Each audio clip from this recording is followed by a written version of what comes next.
एक बार भगवान अर्जुन को अपने साथ ले गए। बड़ा प्यारा करुण प्रसंग है। भगवान अर्जुन को ले गए, भेष बदलकर चले गए, जंगल में भ्रमण कर रहे थे। बहुत दूर तक जब रथ पर चले तो वहां से भगवान ने कहा, अर्जुन रथ यहीं रखो, हम कुछ समय थोड़ी भ्रमण करें। यहां से आगे रथ हमारा जाएगा नहीं, कहीं रास्ता है नहीं, हमें ऐसे ही जाना पड़ेगा। चलते चलते विहड़ वन में प्रवेश किया। वहां देखा दूर से एक झोपड़ी बनी है, कुटिया बनी है। भगवान का मन हुआ, अर्जुन से कहा, अर्जुन चलें इस कुटिया में, देखो कितनी सुंदर कुटिया है, लगता है कोई साधु है, कोई सन्यासी है, चलें दर्शन करके आए। भेष बदलकर भगवान अर्जुन उस कुटिया की ओर गए। बाहर से वह कुटिया इतनी सुंदर, इतनी पवित्र लग रही है। जैसे ही वहां प्रवेश किया, वहां के पवित्र परमाणु, पवित्र ऊर्जा से वहां बड़ी शांति है, बड़ा एकांत है, बड़ा पवित्र वहां का वातावरण है। तुलसी की बगिया लगी हुई है। बाहर भगवान श्री हरि के शंख चक्र के चिन्ह लगे हुए हैं। और जैसे ही देखा कि भीतर एक बड़ी बड़ी जटाओं वाली कषाय वस्त्र धारण की हुई एक योगिनी बैठी है। दर्शनीय जिनका स्वरूप है, उन योगिनी को जैसे ही देखा वैसे उनको प्रणाम किया। भगवान द्वारिकाधीश और अर्जुन दोनों बैठ गए। बैठ करके चर्चा हो रही है योगिनी से। द्वारिकाधीश भगवान और अर्जुन अपना वेश बदल के आए हैं, आपस में चर्चा कर रहे हैं।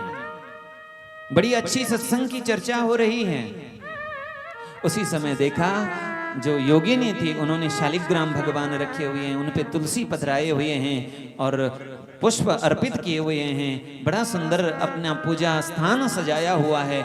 लेकिन फिर क्या, अर्जुन की नजर गई कि पूजा स्थान के पीछे 3 शस्त्र रखे हैं, 3 तलवार रखी हुई है। और उन तलवारों के ऊपर लिखा हुआ है, एक के ऊपर लिखा है यशोदा, एक के ऊपर लिखा है द्रौपदी, एक के ऊपर लिखा है अर्जुन। अर्जुन ने जब ये नाम देखा बड़ा आश्चर्य हुआ। चर्चा होते होते अर्जुन ने भगवान से इशारा किया, प्रभु जरा पूछो तो सही कि इन्होंने ये तलवार रखी क्यों है, पूछे तो सही इस पे नाम क्यों लिखा हुआ है। तो भगवान ने धीरे से पूछा साध्वी से, योगिनी से, अरे हे योगिनी, आप जरा ये तो बताएं कि ये आप भक्ति कर रहे हैं, उपासना कर रहे हैं, आपको इस सिद्ध कोटि की साध्वी लगती हैं, फिर आपने ये अस्त्र शस्त्र क्यों रखा हुआ है? असुरों के लिए, राक्षसों के लिए, दुष्टों के लिए? कहीं वो आपको व्यवधान तो नहीं पहुंचाते हैं? योगिनी ने कहा, नहीं नहीं, यहाँ कोई व्यवधान नहीं पहुंचाता है, क्योंकि द्वारिकाधीश भगवान अभी धरती पर विराजमान हैं, तब तक कोई असुर किसी संत को सता नहीं सकता। तो फिर आपने ये 3 तलवार रखी है, इसके ऊपर नाम भी लिखा हुआ है। योगिनी ने बताया, ये पहली तलवार, मैं संक्षेप में बता रहा हूं, ये पहली तलवार यशोदा की है। तो अर्जुन ने इशारा किया, प्रभु पूछो यशोदा की तलवार मतलब क्या है?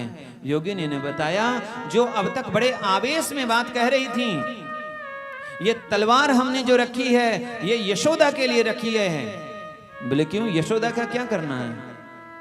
तो तुरंत वह योगिनी के नेत्र भर आए और रोते हुए, आंखों में अश्रु बहाते हुए कहने लगी, वो यशोदा मैया, वो नंदरानी जिसके भीतर बिल्कुल दया भी नहीं है। एक छोटी सी बात के लिए लाला ने, कन्हैया ने केवल मटकियां क्या फोड़ दी, उतने के लिए उन्होंने कन्हैया को, लाला को उखल पर बांध दिया। उनकी कमर पर रस्सी बंधी होगी, कितना कष्ट उनको हुआ होगा। ये कहकर के वह योगिनी रोने लगी। थोड़ी देर माहौल शांत हुआ, फिर धीरे से अर्जुन ने पूछा, हे माता जी जरा ये बताइए, दूसरी ये आपने द्रौपदी क्यों लिखा हुआ है? तो फिर करुण होकर के कहा, इसीलिए क्योंकि ये द्रौपदी भी बड़ी मतलबी है। ये कहती है कि मैं भगवान की भक्त हूं, लेकिन यदि वो सच्ची भक्त थी, भक्त उसे कहते हैं जो अपने प्रेमास्पद भगवान से प्रेम के बदले कुछ चाहे नहीं। कौरवों की सभा में जब अपनी लज्जा पर आन आई तो द्रौपदी ने भगवान को पुकारा। जानते हो, भगवान को दौड़े दौड़े द्वारिका से आना पड़ा। कितना कष्ट हुआ होगा द्वारिकाधीश भगवान को। ये द्रौपदी ने भगवान को कष्ट दिया है, ये मतलब ही है अपने लाभ के लिए भगवान को कष्ट देना। ये प्रेम नहीं है, ये छल है।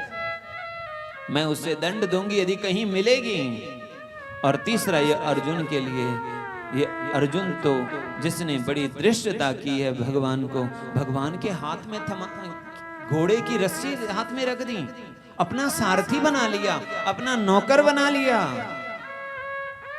अपना ड्राइवर बना लिया। आज की भाषा में कहें,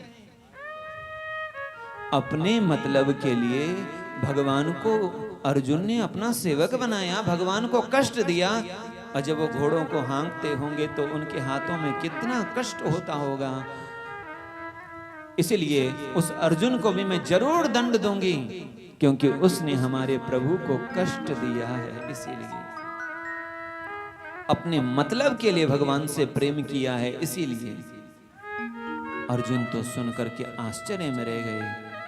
अर्जुन सोचने लगे ये तो अच्छी बात है कि हम वेश बदल करके आए, प्रणाम करके धीरे से बाहर निकले हैं, चलते चलते अपने रथ की ओर आ रहे हैं। अर्जुन के नेत्र भरे आए हैं। उन योगिनी के भावों का चिंतन करते हुए, कैसा निर्मल भाव है उन योगिनी का, जिसके मन में कोई कामना नहीं है, कोई इच्छा नहीं है। वो केवल श्री कृष्ण को प्रेम करती हैं, भक्ति करती हैं, और उस भक्ति के बदले श्री कृष्ण से कुछ चाहती नहीं है। यही सच्चा प्रेम है, सच्ची भक्ति है।